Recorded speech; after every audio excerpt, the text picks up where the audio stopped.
Hi, welcome to another episode of our podcast. My name is Bartosz Cieślak. My guest today is the co-author of one of the finest death metal albums released this year, Michael Brodsky from the band Vacuous. Hello, Michael. How are you doing? Hey, yeah, I'm doing well. Thank you. Thanks for having me. Correct me if I'm wrong, but you have formed Vacuous in your late 20s, am I right? Yeah, I suppose I was 27 years old when the band started, so I guess that counts as late 20s, yeah. By that time, most of death metal musicians already have their best albums released. Y- And Yeah. why did you wait so long for your first, so to say, serious band? To be honest, playing in a band is always something I wanted to do. I played in bands when I was a teenager, but we never recorded anything. And then, life got in the way. Like I went to university, I started a job. I ended up working in like the corporate world. Like I used to wear a suit and tie to go to work. And it's just like I didn't really find the time to do it. I wasn't meeting the right people. And kind of like after a few years of that, of like having my life dominated by the corporate world, I kind of Hmm. reached a point where like, if I'm not proactively going to do something and make the effort to do music, it's never going to happen. So that's, when I made a deliberate effort to start a band. And that's when I met Joe. And that, I just happened to be 27 at that point. It was kind of funny because 27 is also the age that a lot of the famous people die, like Yes, Kurt exactly. Cobain, um, Jimi Hendrix, and Hmm. all that stuff. So I was still 27 when I released the demo. So at least I can be like, even if I had I died then, I could have been like, all right, I've made some music. That that was the only goal. What was the first music you've been into as a kid? Like something you heard as a child and said, okay, this is something for me, I want more. So when I grew up, I guess the first music I heard really was like my mom would play CDs at home, and it was stuff from like her generation. She was into like the 60s and 70s rock, so Hmm. stuff like The Who, Jimi Hendrix, etc. So I guess I always was interested in like guitar based music. But then I think the stuff that I first was like, oh, I'm interested in this, and this is like current, is when I started getting into skating, Uh-huh. and like there would be like music, skating videos and the music on that, and it was like stuff like like the Offspring, Sum 41, like kind of pop punk from the early 2000s, and I remember thinking, Tony Hawk soundtracks? oh yeah, 100%, Hmm. yeah, yeah. And so yeah, that was a big one for me. I remember listening to the song TNT by AC/DC was on that soundtrack, Uh-huh. and that's actually what made me want to play guitar, hearing that riff from TNT. So your first early bands were like pop punk bands or hardcore bands? It was like, this was, 25 years ago now. Hmm. So it was like, um, the style at the time that was popular, it was like pop punk, new metal. But for me, it was just hard rock. Like I didn't really see the difference. And then once I started playing guitar and I started realizing that some things were more interesting to me than others, and I started gravitating towards things, like, yeah, AC/DC, Judas Priest, Metallica was like, I think the first band that I became like a real fan of. So riff based, songwriting oriented music. Yeah, yeah. I Uh-huh. think like early on I realized that like riffs were interesting to me. And what was the gateway drug to death metal? So death metal, I guess the first death metal band I was aware of was definitely Cannibal Corpse, but at the time I don't think I liked it really because it just seems too crazy for me. But a turning point for me was discovering Slayer. So like, Metallica, Judas Priest, and all that is kind of like an extension of hard rock, is the way I Hmm. see it. And then Slayer is like, there's no attempts at melody or being like nice or anything. It's just pure, in your face evil. So that was like a big milestone for me. And then actually, so I mean, you're from Poland, right? So Vader was actually a big band for me because Hmm. they kind of sound like Slayer, but with blast beats essentially. So it Uh-huh. was like very easy for me to make that connection and understand what was happening. So yeah, I think Vader was like the gateway band for me. And then from there, like I discovered stuff like Carcass, Entombed, Morbid Angel. Those are kind of the first ones I got into. Those bands you mentioned, by the time you've heard them, they were already old bands. They already had their best albums released since like forever. Yeah. And young people tend to listen to the music that's happening here and now. Slayer was past their heydays in the early 2000s. What was so exciting about death metal for a teenager when all the best albums are 20 years old? I don't know. I mean, the thing, maybe there's something to be said about the fact that those albums came out around the time that I was born, and like I kind of, even Hmm. though I missed them when they came out, I felt some kind of weird nostalgia for it. Hmm. But also I think I just liked the sound and the aesthetic more. And I remember, listening to the classic bands like Entombed, etc. And then I would go to like shows that were death metal and try to listen to stuff that was current at the time. And it was like, this was, in the late 2000s. And, at the time it was like deathcore, technical, brutal death metal was like what was popular. And I just couldn't relate to any of that. So I just kind of had that, was like, okay, I'm into the older stuff. And it wasn't until a few years later that like I started discovering bands like Dead Congregation, Bolzer, and stuff. And I'm like, oh, there's actually current. I hadn't realized that there was like a current underground death metal that was ongoing and that was doing stuff in the vein of the music that I liked. So yeah, it took me a few years to realize that there still is like the kind of the specific sounds in death metal that I like. Do you regret, not being able to embrace the true analog era metal underground with the fanzines, tape trading, and I'm whatnot? sure, like, yeah, I mean, if I had a time machine, I think it would be pretty cool to have experienced that. And you know, there's I think what makes those bands special is the fact that death metal was new at the time. There was nothing like it before it, so it was like it was pushing the boundaries. And I think you can feel that in the music. Um, and I imagine, like, I can only imagine as a fan, the excitement of hearing like Altars of Madness for the first time and being like, I've never heard anything like this. But Hmm. I had those experiences in a sense when I discovered them, but it was different. That was old music by then, like you say. The underground community from the late 80s and early 90s made metal an actual counterculture. Metal had its own distribution channels, its own communication channels. Do you think that metal of today is still a culture? I would say it's still a culture. I don't know if it's a counterculture. I mean, I don't Hmm. really think there's anything particularly rebellious or extreme about extreme metal anymore. I mean, it's been a style, death metal's been around for almost 40 years now. And yeah, I think it can still be interesting and pushing the envelope in certain ways, but yeah, it's also, I think there's so many different fragmented scenes and bubbles of metal in general. And I think maybe if you go back 30 years, that you had like metal as a general thing and then death metal would fit within it. But now, like, what is considered mainstream in metal, like if you look at like Hellfest or Download or whatever, and you look at the main stages, like I don't really feel connected to any of those bands, even though like obviously metal is a huge part of my life, but I feel like I am disconnected from the overall culture of what is considered to be metal, if you see what I mean. So I think people just have their niche interests, but there doesn't seem to be this like um I mean, I guess like a strong identity that comes with being involved in extreme metal, like maybe there would have been 30 years ago. And how do you feel about all those old bands reuniting one after another?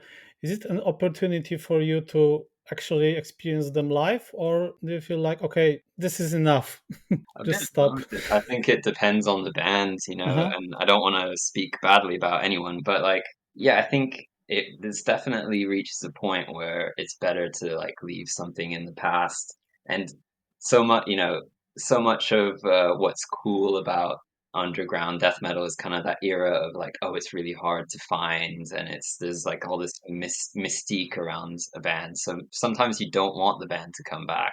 You want it to stay like Uh-huh. you want it to stay this special thing that you just have the cassette or the vinyl of.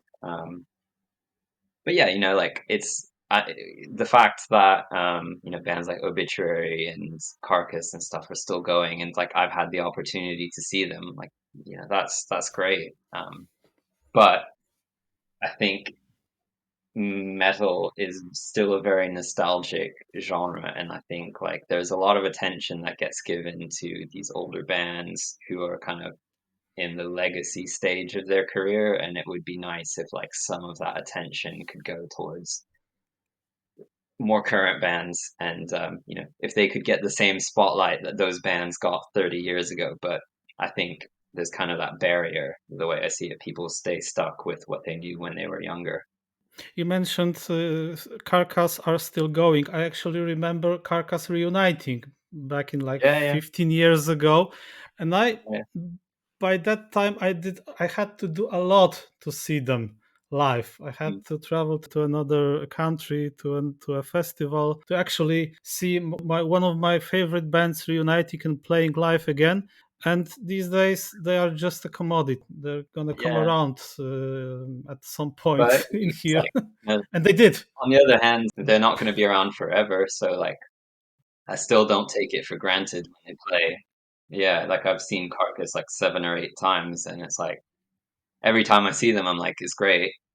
I've seen them a bunch, but one day they're going to stop, and that there's no denying I'll be sad when they do. Mhm. So, You said that younger bands should receive some more spotlight, but maybe there's something missing about the new bands. I believe Glenn Benton said that the current state death metal lacks a charismatic frontman. By that, I suppose he meant himself, or maybe David Vincent or Chris Barnes. yeah, Do you feel that maybe he's got the point? maybe. I mean, I think all those people you mentioned are kind of like controversial figures from the 90s, that Yep. are kind of remembered more for that than their musical contributions. And that's not to take anything away from Deicide, Morbid Angel, or Cannibal Corpse, who are legends. Hmm. Uh, I don't know. I mean, it's death metal is one of those genres to me where I don't necessarily even think you need to be like have this outgoing, charismatic frontman. I think there's more to it than that, and I think that's also the point of view of someone who's at least 20 years past his prime. With all due respect, like that's not criticism. I think it's actually, in my opinion, I think it's death metal's in a really healthy place, and I think because you know we're 40 years into the genre, and like the charm to me of death metal is that you've always been able to pull in influences from different styles, and it's like it's not a rigid thing. It's not like thrash, where thrash is like you have these set parameters of what influences you can bring into your music. With death metal, it's such an open-ended thing, and it's like as music in general evolves, then death metal can evolve with it. And I think like if you keep that attitude, then the genre is gonna keep growing and evolving, and will still be alive. Speaking of evolving, do you feel we are already in the place where we can assess the impact of blood incantation to what's happening in death metal? 100%, like, and I will be 100% honest. I was a fan of their early albums, but I'm not particularly fond of their most recent one. But with that Oh, said, why? uh, Uh-huh, yeah, uh-huh. I don't want to be critical on record, but I don't particularly feel like it was. Yeah, it's not that it's. They are fantastic musicians. I think there are some songwriting issues that, to my ears at least, are problematic. But in any case, Hmm. I'm not a big fan of progressive rock, so I'm not the audience for it, and I accept it. So, but back to your question, which is the impact of Blood Incantation. I think like just the fact that they've been able to like reach this audience beyond death metal, beyond extreme metal, and beyond metal itself. I think because everyone, people have this assumption that death metal has to be brutal and about cannibalism and all that, and it's like everyone who's in the scene knows that that's not true, that there's so much that you can do, but it's made that point very obvious to someone who maybe has never even been to a metal show in their life. And I'm like, um, I think that's a good thing, to be honest, because you need, we're such a small genre, like that's very divisive, sonically. So if there's a way to get more people in, I think that's a good thing personally. How did it happen that Vacuous went from a rehearsal tape to a second album released in Relapse Records in just 5 years? That's really fucking fast. It is, yeah. And I think part of it maybe goes back to your first question you asked me about, why did you start your band when you were Uh-huh. 27 years old? So part of it is, we work quite fast because maybe I'm feeling like I need to make up for lost time. So, we we did we have worked really hard, but that's not to say that there haven't been like instances of luck and circumstances that have helped us. Like even just the relapse deal. I have to give credit to our friend Charlie, who runs a shop in London called Crypto the Wizard, and we recorded the album in the studio that's located in the basement of his shop. Hmm. And I guess he had a connection with Relapse just because he orders their records for his record shop, and someone from their label was on a business trip to London and came in and said, just in conversation, like, "Hey, do you know any good British bands that are worth being aware of?" And he just said, "Oh, there's a band that's just recorded an album downstairs that maybe you should listen to," and that made the connection. So as much as I'd like to think it's, because we worked really hard, there is also an element of luck and circumstance as well. And like, just being a band in a city like London, you get so many more opportunities as well. So, I'm definitely very grateful for that. Um, So you were at the right place at the right time. yeah, I think so. And I think the right place at the right time, like physically, but also I think Hmm. like in terms of the evolution of the band as well. Like, our first record was fit very nicely in that kind of old school death metal revival, death doom thing. But the second album, it was a bit more experimental, and I think Relapse obviously have this history of, they put out some classic death metal releases, but they always had this experimental edge to them, and I think they Hmm. always, to me at least, what set the bands that they released apart was those bands would be trying something a little bit different. And I think that fits well with where we are as a band at the moment. So it made sense when the connection was made. Hmm. Uh, Relapse of today is not too fond of lesser known bands. They typically stick to their death albums releases. What does Relapse expect from a band like yours?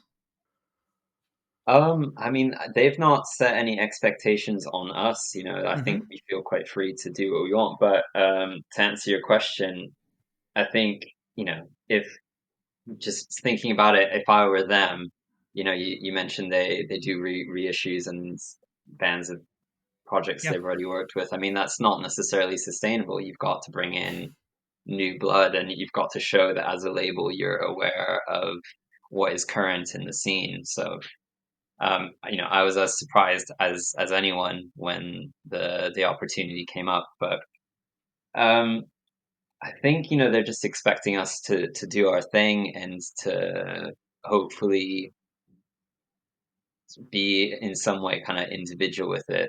Um, you know, we tried some new things on In His Blood. Some of them might appeal to more people, some of them won't. But I think, if I'm just as a fan of the label, I think it makes sense. Like just looking at it from an outsider's perspective, I think it makes sense. I'm not sure about this sustainability. I mean, Erake Records is still sustainable with yet Yeah, another repress of the Napalm right. Death vinyls. But does anyone respect Earache anymore? As like, do any I metal suppose fans? nobody does. Yeah, exactly.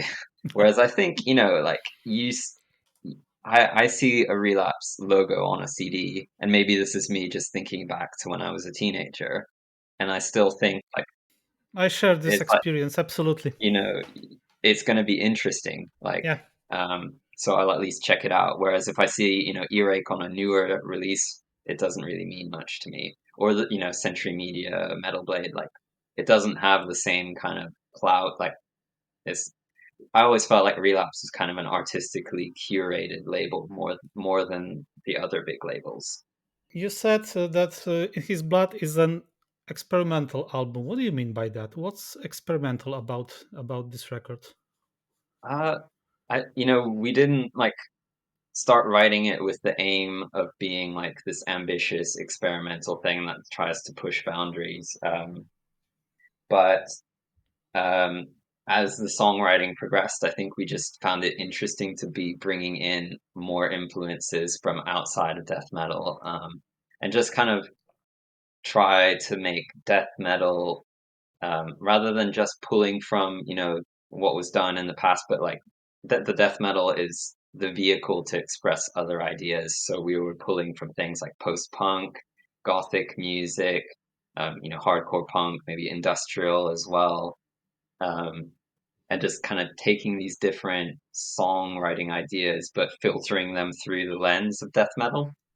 um, it's I don't think that's a particularly like revolutionary approach. I think death metal has always had elements from different genres, but we're just doing it from our perspective, and at the end of the day, it's not meant to be like revolutionary. It's just meant to be personal to us. Do you feel that Vacuous should be a band that evolves with each record? 100%. Yeah, yeah. I mean, as much as I respect, bands like Cannibal Corpse who like make the same album for 30 years, and there's I guess there's something nice about that consistency, and like, you're not expecting them to change or to revolutionize anything. But Hmm. personally, like on a like emotional level, I'm more drawn to bands like Paradise Lost or a band like Carcass, where like each album is a distinct era, and it's like even when you get to a point where it's like the furthest from like where they started, you can still kind of make out the identity of the band.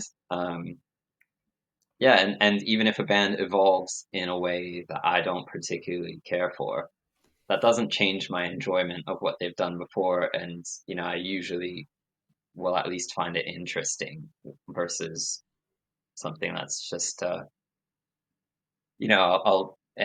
I'm not take having a go at Cannibal Corpse. I will listen to every album they put out, but I probably am not going back to it in a year's time, if I'm honest.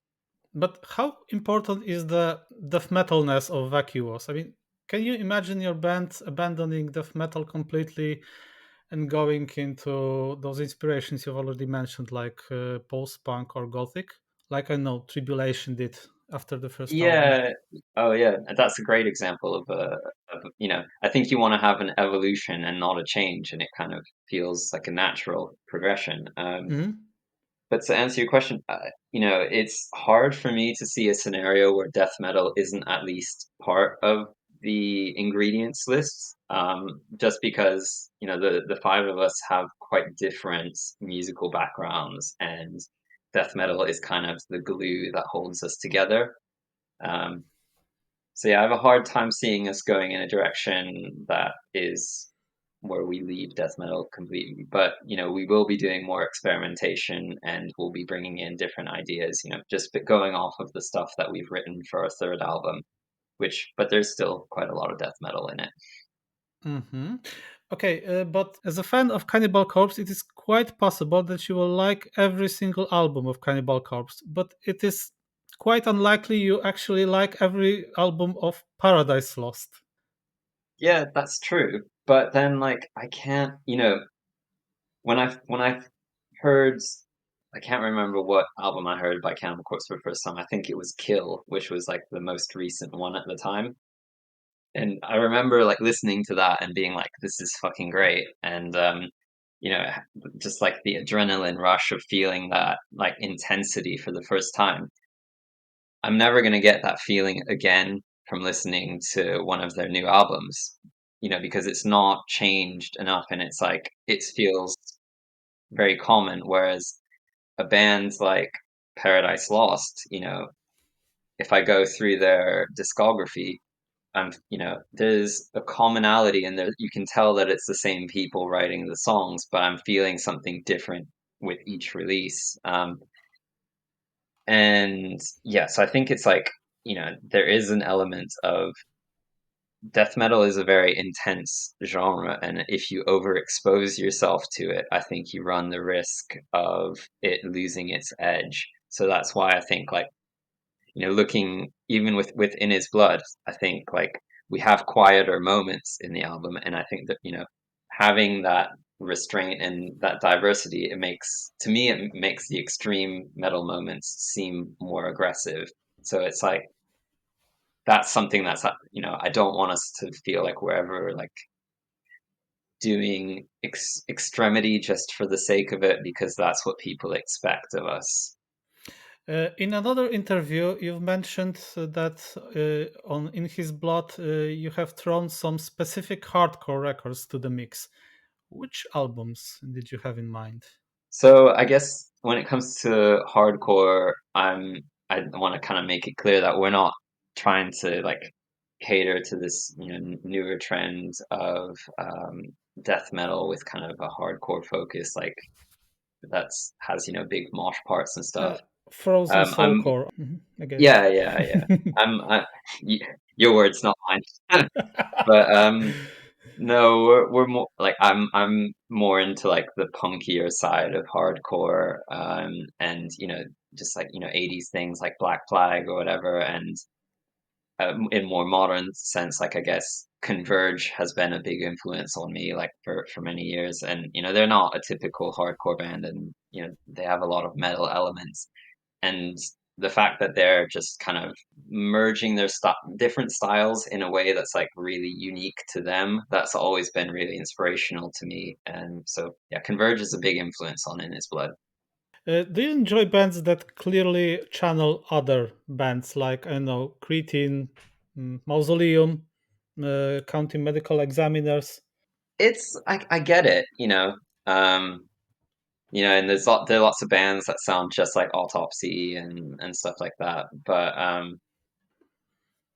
it's I can enjoy it, but it's more I would be more interested to see like what take the Autopsy template and then bring it in another direction. That would be more interesting to me. Hmm. Um, yeah, I, and it's not like originality. I don't think is like a particularly important thing necessarily. Like one of my favorite bands, and I mentioned them earlier, Dead Congregation. They're a big influence for me, and they're a band that like they draw really heavily from incantation. They draw really heavily from immolation. So like nothing they're doing is particularly revolutionary, but it's like they still got managed to create a personality of their own through their music. I guess there's more to them than just a mix of those two bands. No, There is yeah, a yeah, sense of songwriting, I would say. exactly. Yeah. So that's what it comes down to, I think. It's like, are you able to write songs that kind of where you can show your personality a bit through 'em whilst using influences from specific other artists? Is Thundering Hooves an actual band or a side project? Thundering Hooves is basically just me and my brother writing songs. It's not really a band. We've never played live, but me and my brother have been. jamming together since we were teenagers. We got into metal together.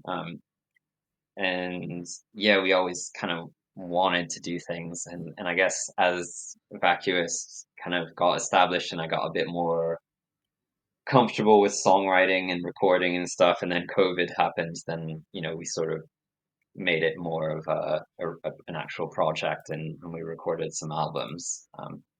Well, maybe we'll do it again. Maybe we won't. It would be cool. But yeah, it's very like my brother and I we spent a lot of our teenage years listening to traditional heavy metal.